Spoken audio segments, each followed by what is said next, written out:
निवसन्ति सदा देहे देहशेषोऽपि सर्वदा सर्वदा देवाश्च ऋषयो যোগিন দেহ রক্ষকা। গীতা অনুশীলনকারীর ব্যক্তির দেহে সর্বদা দেবতা ঋষি মুনি অবস্থান করেন তার দেহকে রক্ষা করার জন্য। তো আজকের গীতা পাঠ ধ্যান যোগ ৬ষ্ঠ অধ্যায়ে ৬ষ্ঠ শ্লোক। বন্ধুরাত্মাত্মনস্তস্য যেনাত্ময়ি আত্মনা জিত অনাত্মনস্তু শত্রুত্বে বর্তে তাত্মৈব শত্রুবৎ। অনুবাদে বলা হচ্ছে, যিনি তার মনকে জয় করেছেন, মন তার পরম বন্ধু, কিন্তু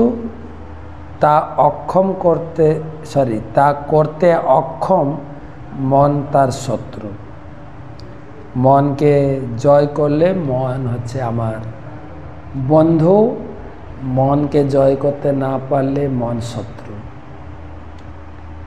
তো মন বন্ধু আর শত্রু এটা নিয়ে আমার কি যায় আসে? যায় আসে এটাই, মন যদি শত্রু থাকে তাহলে আমার জীবনে শান্তি সুখ আসবে না, সব সময় আমাকে বিরক্ত করবে। মন শান্ত করতে পারলে, সব কিছু মানিয়ে নিতে পারলে, তাহলে জীবনে দুঃখ শান্তির আশা করা যায়। মন সবসময় বিপরীতমুখী কাজ করে। যেরকম আমি যে জিনিসটা পেলাম, আমার আত্মীয় পাড়া পড়োশি আমার বন্ধু ডবল পেল। তো যদি আপনার নিকট লোক, নিকট খুব বন্ধু, সে ডবল কিছু পেল, আপনি চাকরি পাচ্ছেন না, ও চাকরি পেল, মন আপনাকে তুমি ওর প্রতি হিংসা করো। তাই আমরা প্রতিটা কাজে ভক্তিবিনোদ ঠাকুর বলেছেন, মন যেহেতু স্থির নয়, তাই পর দুঃখে সুখী, পর সুখে দুঃখী। কেউ আমার থেকে সুখী হলে আমি দুঃখ পাই, কেউ আমার থেকে দুঃখ পেলে আমি সুখ পাই। এটা হচ্ছে মন অশান্ত, মন আমার বশীভূত নয়, তার লক্ষণ।